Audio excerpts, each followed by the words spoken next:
தன்னோட 7 குழந்தைகளையும் கிணத்துல போட்டு கொன்னுட்டு தானும் கிணத்துல விழுந்த ஒரு பொண்ணு இப்ப கடவுளா இருக்கானா உங்களால் நம்ப முடியுதா? எஸ், நல்ல தங்கா.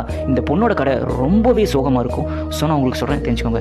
அர்ச்சனாபுரம் அப்படின்னு சொல்லிட்டு ஒரு ஊர் இருக்குது. அங்கே ஒரு தம்பதிகள் இருக்காங்க. அந்த தம்பதிகள் தான் இந்த நல்ல தங்கால் மகளாக பிறக்கிறாங்க. சொல்ல பிறந்து ரொம்ப சந்தோஷமாக வாழ ஆரம்பிக்கிறாங்க. வளர்ந்த பிறகு கல்யாணம் பண்ணுறாங்க. யாருக்கு கல்யாணம் பண்ணால் காசிநாதன் அப்படிங்கிறது கல்யாணம் பண்ணி கொடுக்குறாங்க. அந்த கல்யாணம் வந்து ரொம்ப பிரம்மாண்டமாக பண்ணப்படுது, ரொம்ப பெருசாக பண்ணப்படுது. கல்யாணம் பண்ணி கொடுத்து மானாமதுரைக்கு அனுப்பிச்சுடுறாங்க. அதாவது மாப்பிள்ளையோட ஊருக்கே அனுப்பிச்சுடுறாங்க. அங்கே போயிட்டு அவங்க வாழ ஆரம்பிக்கிறாங்க. காலங்கள் போக போக ரொம்ப நல்லா வாழ்ந்துட்டு இருக்காங்க. ஆனால் அங்கே வறுமை வந்து வாட்டி விதைக்க ஆரம்பிக்கிறாங்க. அதாவது ஒரு 10 வருஷங்களுக்கு மேலே வறுமை தலை விரிச்சு ஆட ஆரம்பிக்குது. அது இல்லாமல் பார்த்தீங்கன்னா இந்த நல்ல தங்களுக்கு அண்ணன் ஒருத்தர் இருக்காரு. அந்த அண்ணன் வந்து நல்ல தம்பி கல்யாணம் ஆயிடுச்சு. அவங்களோட மனைவி பிறந்து மூலி அலங்காரி. இந்த நல்ல தங்களும் காசிநாதனும் வந்து ரொம்பவே கஷ்டப்படுறாங்க. அவங்களுக்கு 7 குழந்தைகள் இருக்குது. 7 குழந்தைங்களும் சாப்பாடு கொடுக்க முடியாம ரொம்பவே கஷ்டப்பட்டு இருந்திருக்காங்க. அதுக்கப்புறம் இந்த நல்ல தங்கால் ஒரு முடிவு எடுக்கிறாங்க. என்னன்னா, தன்னோட அண்ணன் வீட்டுக்கு போகலாம், குழந்தைங்களுக்கு சாப்பாடு கிடைக்கும். முடிவு எடுத்து அவங்களோட புருஷங்கிட்ட சொல்றாங்க, நம்ம அங்கே போகலாம், அங்கே போயிட்டு அண்ணன் வீட்டில் இருக்கிறோம், அண்ணன் நமக்கு சாப்பாடு போடுவாங்க, நம்மளை பார்த்துப்பாங்க அப்படின்னு சொன்னாங்க. காசிநாதன் இருந்துகிட்டே போகக்கூடாது, இப்படி நமக்கு சாப்பாட்டுக்காக போறதா, வறுமையிலுக்கு மட்டும் பார்க்க போறோம் அப்படின்னு சொல்லி நம்ம தப்பா நினைப்பாங்க அப்படின்னு சொன்னாங்க. இருந்தாலும் இவங்க கம்பல் பண்ணி எப்படியோ ஒரு போலான்னு முடிவு எடுக்கிறாங்க. ஆனால் போல முடிவு எடுத்து வந்து இந்த நல்லத்தங்கள் மட்டும் தான் போறாங்க. காசிநாதன் போல இவர் வந்து ஊர்லேயே தான் இருக்காரு. இந்த நல்லத்தங்கள் வந்து அண்ணனை தேடி ஊருக்கு போறாங்க. ஊர் பக்கத்தில் வரும்போது அவங்க அண்ணனை பார்த்துறாங்க. அவனை வந்து வேலை செஞ்சுட்டு இருக்காரு. இவரை தான் பார்க்க வந்து உங்க வீட்டுக்கு தான் போயிட்டு இருக்கா அப்படின்னு சொல்றாரு. நீ வீட்டுக்கு போ,